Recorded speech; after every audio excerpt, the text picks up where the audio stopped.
여러분 반갑습니다. 장국박사입니다. 아이고 오늘 시장 어찌 대응 잘 하셨습니까?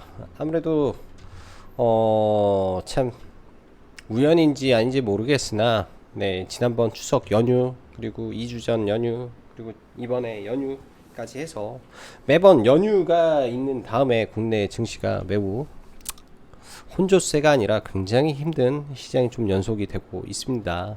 많은 우리 청취자 여러분님들 시장을 대응하시는데 노고가 많으실 것 같고 굉장히 힘드실 부분도 많으실 거라고 생각을 합니다. 너무나 어려운 시장의 연속이고요. 말 그대로 총체적 난국의 모습이지 않나라는 생각까지 들 정도로 시장이 굉장히 좀 대외적인 악재가 너무 많은데 매번 그랬던 것 같습니다. 과거에 뭐 미중 무역 분쟁이라든지 일본과의 대립이라든지 그리고 뭐 이제 뭐 완전히 블랙스완이 터지는 뭐 경제 위기라든지 코로나 사태를 제외하면은 매번 그런 순간순간이 있었던 것 같아요. 그럴 때마다 시장의 상승의 동력이 없는 듯한 느낌을 받아오는 십수년의 경험 속에서 이런 부분도 어느 순간에 동시다발적으로 악재가 해소가 되고 동시다발적으로 뭐 이상한 호재들이 나오면서 시장을 급반전 시키는 경우가 많았기 때문에 너무나 비관적인 생각만 가지고 시장을 바라볼 필요가 없지 않나라고 생각을 합니다.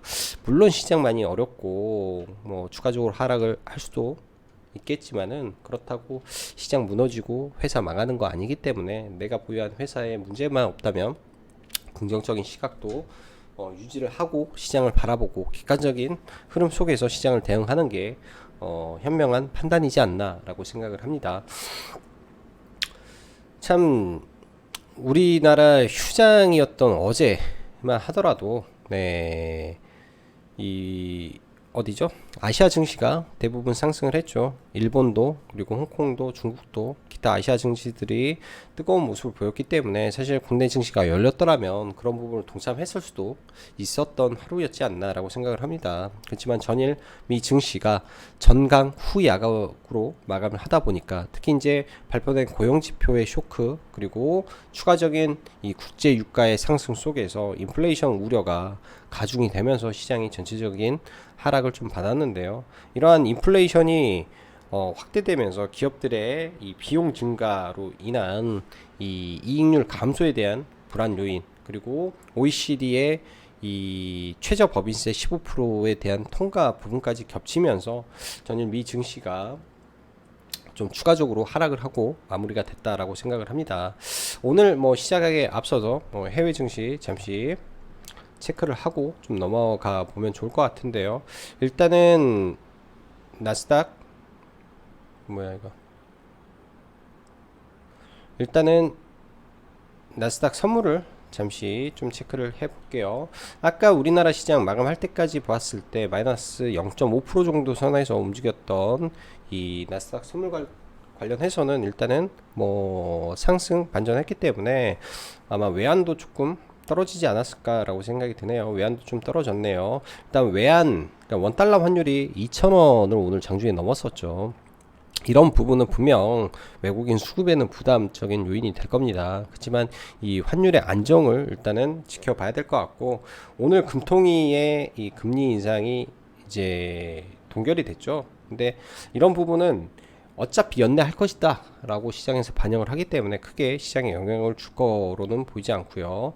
자, 어제 미 증시가 좀 흔들렸던 거는 이런 부분도 있었을 거예요. 국채금리의 상승. 어제 미국의 국채금리는 휴장이었습니다. 그렇지만은 제가 여기에 유럽 금리랑 일본의 국채금리의 상황이 좀 이상한 것 같습니다 라고 말씀드렸었는데 그런 부분이 오늘은 안정화를 좀 찾기 때문에 미 증시도 뭐큰 부담 없이 그냥 흘러가지 않을까 오히려 상승으로 가지 않을까 라고 조심스럽게 예단을 해보고요.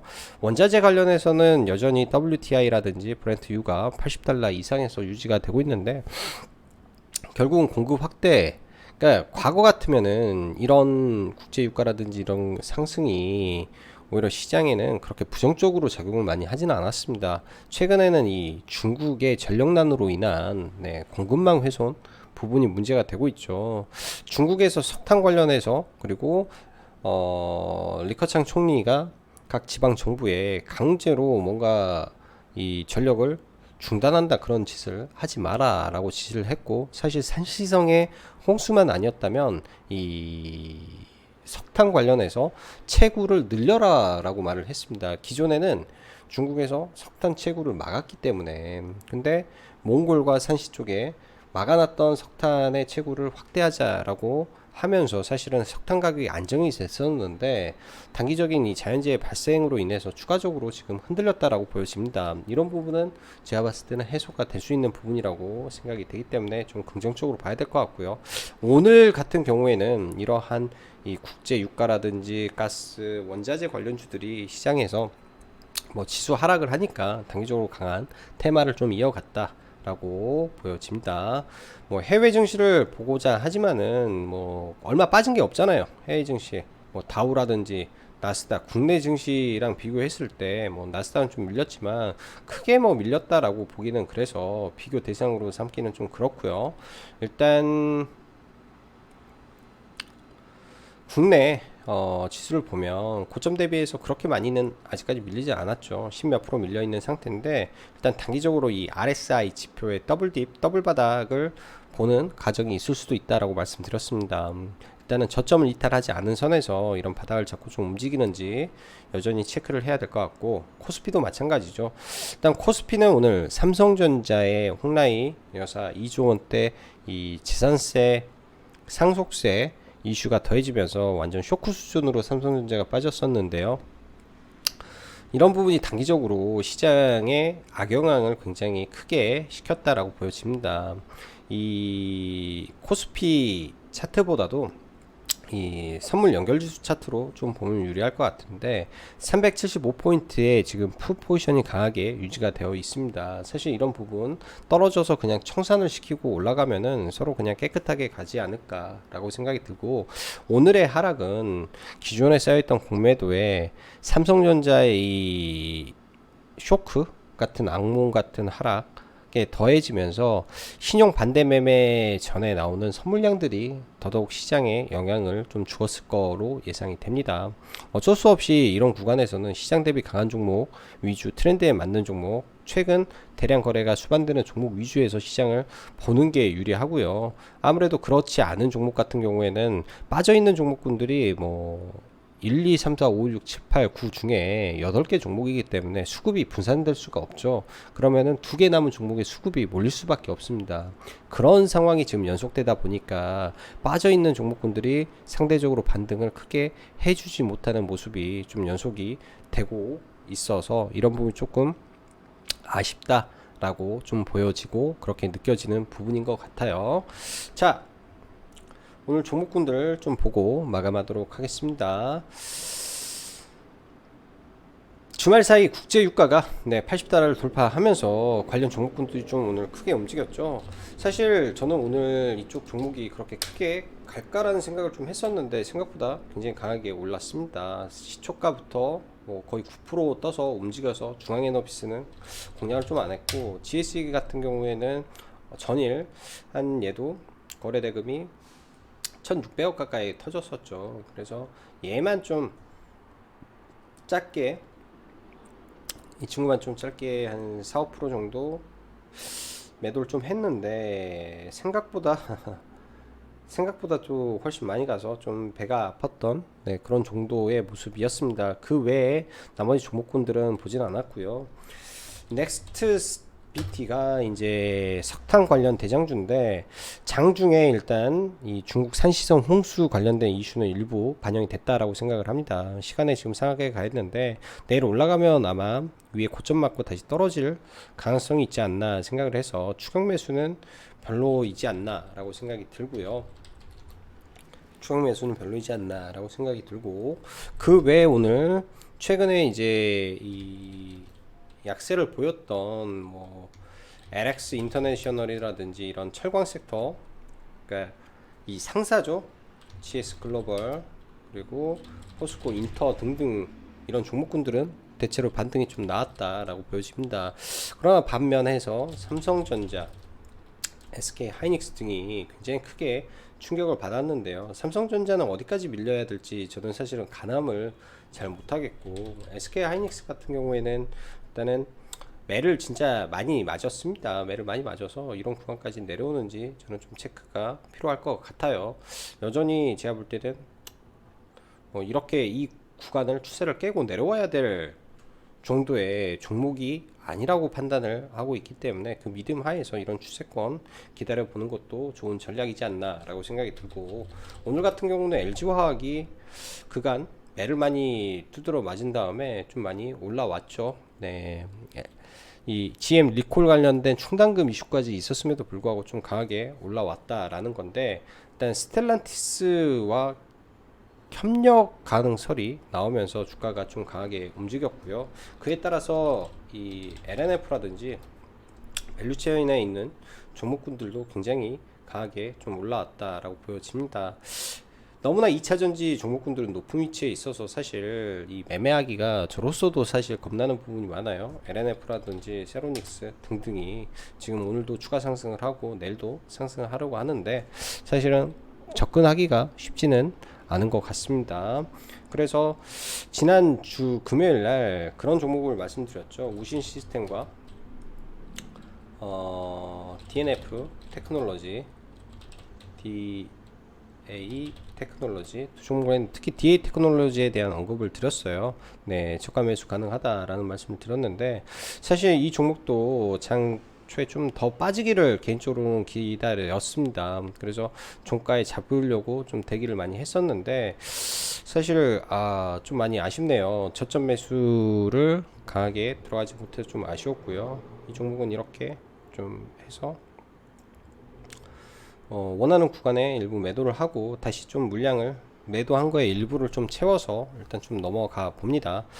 아직은 이쪽에 기대감이 좀 살아 있다라고 생각을 하는데, 이게 이제 둘 중 하나겠죠. 여기서 살짝 밀렸다가 그냥 올라가든지, 아니면 하루 더 조정을 받고 그 다음에 이렇게 올라가든지, 둘 중에 하나를 하지 않을까라고 생각을 합니다. 일단은 어제 대장은 DA 테크놀로지였고, 오늘의 대장은 우신 시스템과 에코캡이 대장이었다라고 보여져요. 에코캡이 상한가에 들어가고 대형 화성이 올라갔으며, 센트럴 모텍이 2019년도에 리비안에 납품했던 이슈가 있었는데 그거를 또 재탕을 해서 좀 올렸다라고 보여집니다. 일단은 거래 대금이 2천억이 터져 있어서 얘도 리비안 관련주로 보면서 좀 체크가 필요할 것 같고, 워낙 강하고 뜨거웠던 종목 중에 하나죠.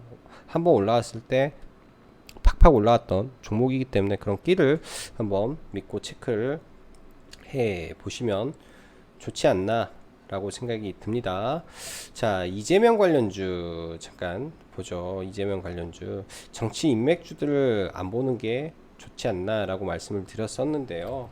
오늘 일성건설 장 초반부터 그냥 밀리면서 출발했다라는 거는 봤으면은 공략 대상에서는 아예 지워버렸어야 되는 것 같고, 반대로 3일 홍준표 관련주가 좀 상한가를 갔습니다. 근데 이런 쪽이 이재명 쪽은 더 이상 나올 이슈가 많이 적죠. 대선 최종 후보로 선출됐기 때문에 추가적인 이슈가 없다라고 보면 홍준표 쪽이라든지 이런 쪽이 한 차례 파동만 더 남아있지 않나라고 생각을 합니다. 하지만 이쪽은 언제 나올지 모르는 악재, 그리고 변동성을 항상 보유하고 있기 때문에 그런 점을 유념해야 되겠다라고 판단이 되고요. 자, 그 밖에 경구용 치료제가 허가가 났습니다. HK 이노엔 관련해서 경구용 치료제 허가가 나서 일단 장 초반에 저는 이렇게 하고 급격히 끝날 줄 알았는데 다시 시간에 좀 올리면서 여전히 그냥 기대감 살려놓고 거래 대금을 굉장히 많이 터치고 있는 것 같아요. 그래서 사실은 지금 구간은 좀 어려운 매매 구간이지 않나 라고 생각이 들고, 한국 BNC라는 종목 낙폭이 굉장히 컸는데 이 구간을 뭐 마지노선으로 잡고 여기서 돌리는 모습이 나오는지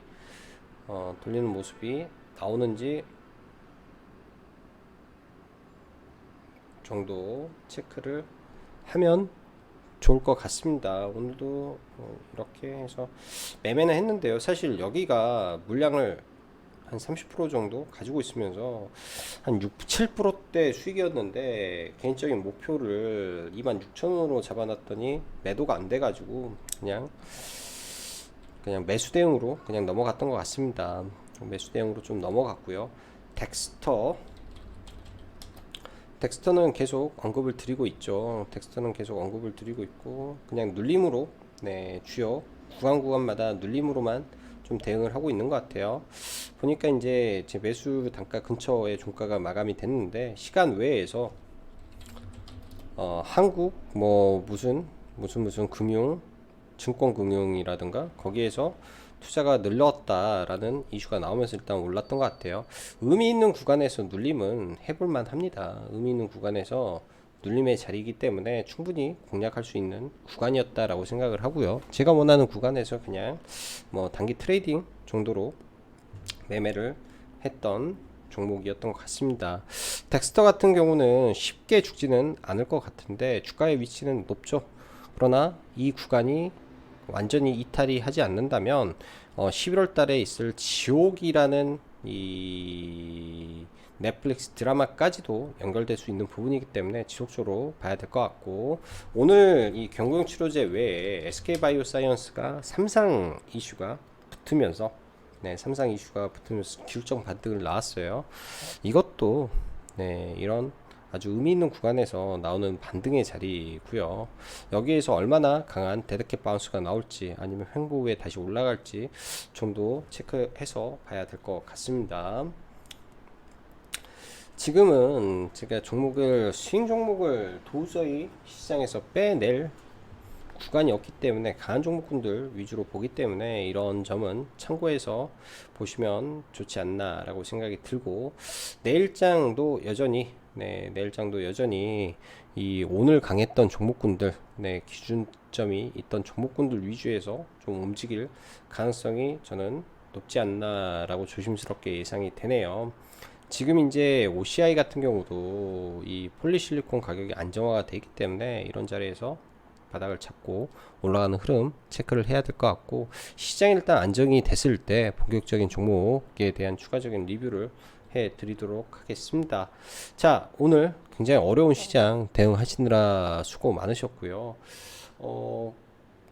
그리고 또 그 회원 신청을 해 주시고 그러니까 계좌에 입금만 하고 또 거기에 수강 신청에 글을 안 남겨 주셔 가지고 그렇게 하면은 제가 찾을 수가 없기 때문에 그런 부분 보시면은 네, 수강 신청에다가 글을 꼭 남겨 주셨으면 좋겠습니다. 확인하셔서 이거는 답변 바랄게요. 자, 오늘도 수고 많으셨고 여기까지 짱박스였습니다. 감사합니다.